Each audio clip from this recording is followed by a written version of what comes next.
Next question হচ্ছে নিয়মমাফিক পরীক্ষার উদ্দেশ্য, অবজেক্টিভস অফ রুটিন চেকিং। কি বললাম? অবজেক্টিভস অফ রুটিন চেকিং, নিয়মমাফিক পরীক্ষার উদ্দেশ্য।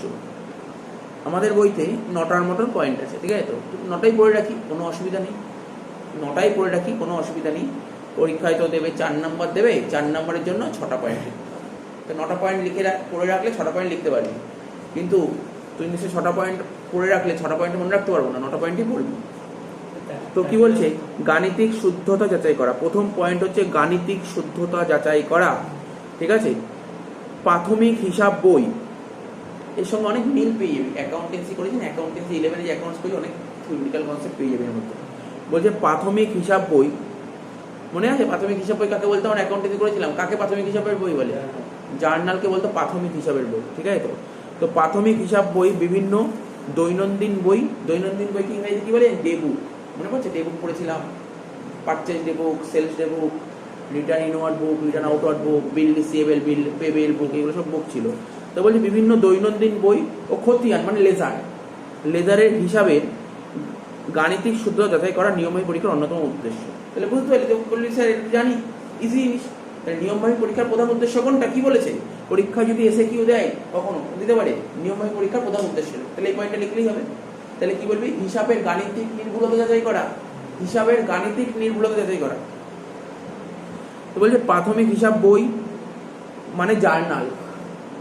প্রাথমিক হিসাব বই কি করে? মানে যতগুলো ডে বুক আছে, লেজার আছে, এর গাণিতিক শুদ্ধতা যাচাই করা নিয়মিত পরীক্ষার অন্যতম উদ্দেশ্য। 2 নম্বর পয়েন্ট, হিসাব বইতে লেখা হয়েছে কিনা সেটা পরীক্ষা করা। বিভিন্ন লেনদেনগুলি হিসাব বইতে সঠিকভাবে লিপিবদ্ধ করা হয়েছে কিনা বা কোনো লেনদেন বাদ গেছে কিনা তা পরীক্ষা করা। অ্যাকাউন্টেন্টকে কাজ করতে দিয়েছি, অনেক ট্রানজাকশন দিয়েছি, আমার প্রশ্ন হলো ও কি সব ঠিকঠাকভাবে লিপিবদ্ধ করেছে? কোনো এন্ট্রি ভুলে যায়নি তো? কি বললাম বুঝতে পারছি তো? তাই বলেছে বিভিন্ন লেনদেনগুলি হিসাবে সঠিকভাবে লিপিবদ্ধ করা হয়েছে কিনা। মানে দেখ, ওকে হয়তো অনেক ট্রানজাকশন দিয়েছে, হয়তো লিপিবদ্ধ করেছে, কিন্তু কোনো ট্রানজাকশন ভুল করেছে, যার জন্য আমরা রেক্টিফিকেশন করতাম।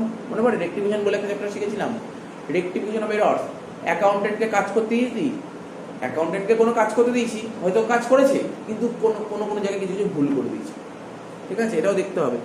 তাহলে খতিয়ানে তোলার পরীক্ষা আমরা কি করি? প্রথমে কাজ ট্রানজাকশন দিলে কি করতাম? প্রথমে জার্নাল করতাম, তারপর জার্নাল থেকে কি করতাম? লেজার পোস্টিং করতাম। তাই বলছে প্রাথমিক হিসাব বই থেকে বিভিন্ন লেনদেনগুলি খতিয়ানে সঠিক ও নির্ভুলভাবে তোলা হয়েছে কিনা সেটা পরীক্ষা করা। কি বললাম, বোঝা যাচ্ছে তো? কঠিন লাগে এটা, জানা জিনিস, অ্যাকাউন্টসের মতনই। তা বলছে খতিয়ানের হিসাবে জের পরীক্ষা করা। আচ্ছা, জার্নাল থেকে লেজারে পোস্টিং করলাম, লেজারে পোস্টিং করার পর কি করতাম? লেজারগুলো মেলাতাম না, মনে পড়ছে? ওই যে মানে ব্যালেন্স করতাম, ব্যালেন্স সিডি করতাম না, টু ব্যালেন্স সিডি বা বাই ব্যালেন্স সিডি করতাম, সিডিটা বিডি করতাম। এটা বলেছে খতিয়ানের হিসাবে জের পরীক্ষা করা। খতিয়ানের বিভিন্ন হিসাবে জেরগুলি সঠিকভাবে নির্ণয় করা হয়েছে কিনা, ঠিকঠাকভাবে ব্যালেন্সিং করেছেন সেটা যাচাই করা। তারা বলছে চেকিং ট্রায়াল ব্যালেন্স। তারপর লেজারগুলো হয়ে যাবে, প্রথমে জার্নাল করতাম, তারপর লেজার করতাম, লেজার থেকে কি করতাম? ট্রায়াল ব্যালেন্স করতাম। আমি পুরো যে ঠিক করেছি কিনা কি করে বুঝতাম? স্যার ট্রায়াল ব্যালেন্সের ডেবিট সাইড ক্রেডিট সাইড দু সাইড যদি ট্যালি করে তাহলে ভাবতাম পুরো ঠিক করেছি, বলতাম তো। তাই এখানে দেখ, খতিয়ান বিভিন্ন হিসাবে জেরগুলি নিয়ে নির্ভুলভাবে রেয়ামিল প্রস্তুত করা হয়েছে কিন্তু তা যাচাই করা। এ তো পুরো অ্যাকাউন্টেন্সি করছিস, বুঝতে পারছিস? খুব কঠিন লাগছে, এটা কোনো কঠিন নেই না এটা। তা বলছে চূড়ান্ত হিসাবের পরীক্ষা করে। স্যার চূড়ান্ত হিসাব, আরে ইংলিশটা জান, ফাইনাল অ্যাকাউন্ট। ফাইনাল অ্যাকাউন্ট করতে মনে পড়ে? আচ্ছা, ফাইনাল অ্যাকাউন্ট যখন করতি কি দিত পরীক্ষাতে? ফাইনাল অ্যাকাউন্ট করতি মানে তো ফাইনাল অ্যাকাউন্ট অনেক অঙ্ক করেছি, ফাইনাল অ্যাকাউন্ট করার সময় কি দিত? ট্রায়াল ব্যালেন্স দিয়ে দিত, ট্রায়াল ব্যালেন্স থেকে ট্রায়াল ব্যালেন্স দিত, তার নিচে বেশ কিছু অ্যাডজাস্টমেন্ট দিত, তারপর ফাইনাল অ্যাকাউন্ট করতাম, মনে পড়ছে? ঠিক আছে তো? তাই বলছে লাভ ফাইনাল অ্যাকাউন্ট করার সময় কি করতি? স্যার ট্রেডিং অ্যাকাউন্ট করতাম, পিএল অ্যাকাউন্ট করতাম, আর ব্যালেন্স শিট করতাম। তাই এখানে বলছে লাভ ক্ষতির হিসাব মানে কি ইংরেজিতে কি বলবি? বলতে পারবি লাভ ক্ষতির হিসাব কি ইংরেজিতে কি বলে? Profit and loss account. আর উদ্বৃত্ত পত্রকে কি বলে ইংরেজিতে? Balance sheet. সঠিক ও নির্ভুলভাবে প্রস্তুত করা হয়েছে কিনা তা পরীক্ষা করা। বল কটা পয়েন্ট হয়ে গেল? 6টা পয়েন্ট হয়ে গেল। দেখ 6টা পয়েন্ট হয়ে গেল, নিমেষের মধ্যে 6টা পয়েন্ট হয়ে গেল। তা বলছে ভুল ত্রুটি ও প্রতারণা উদ্ঘাটন করা, মানে detection of error and fraud. আমরা অ্যাকাউন্টেন্ট কাজ করতে গিয়ে অনেক এরর মানে ভুল ধরা হতে পারে, ফ্রড মানে অনেক কিছু প্রতারিত মানে ফ্রড ট্রিটমেন্ট হতে পারে। সেটা কি বলেছে? হিসাবের বিভিন্ন ভুল ত্রুটি, জাল জুয়াচুরি, প্রতারণা উদ্ঘাটন ও ভবিষ্যতে যাতে না ঘটে তা সুনিশ্চিত করাও নিয়মিত পরীক্ষার উদ্দেশ্য। মানে যাতে কোনো রকমের ভুল ত্রুটি না হয়, কোনো রকম যেন ফ্রড কেস না হয় সেইটা দেখাও কিন্তু নিয়মমাফিক পরীক্ষার উদ্দেশ্য, মানে কোনো রকমের ফ্রড ট্রিটমেন্ট যেন না পেতে। তো বলছে হিসাবের বিশ্বাসযোগ্যতা বৃদ্ধি করা, যথাযথভাবে নিয়মমাফিক পরীক্ষার মাধ্যমে হিসাবপত্রের ও প্রামাণ্য দলিলগুলির বিশ্বাসযোগ্যতা বৃদ্ধি করাও নিয়মমাফিক পরীক্ষার উদ্দেশ্য। প্রতিবেদন প্রস্তুত করতে সাহায্য করা, এই সমস্ত অ্যাকাউন্টস করলে হবে না, লাস্টে কিন্তু রিপোর্ট করতে হয়। আমরা হয়তো ফাইনাল অ্যাকাউন্টে গিয়ে শেষ করে দিয়েছি, এরপরে যত আস্তে আস্তে আপার অ্যাকাউন্টে যত উঁচু লেভেলে উঠবি, টপ লেভেলে অ্যাকাউন্টসে যাবি, তখন তুমি রিপোর্ট পেশ করতে হয়, রিপোর্ট পেশ করতে হয়।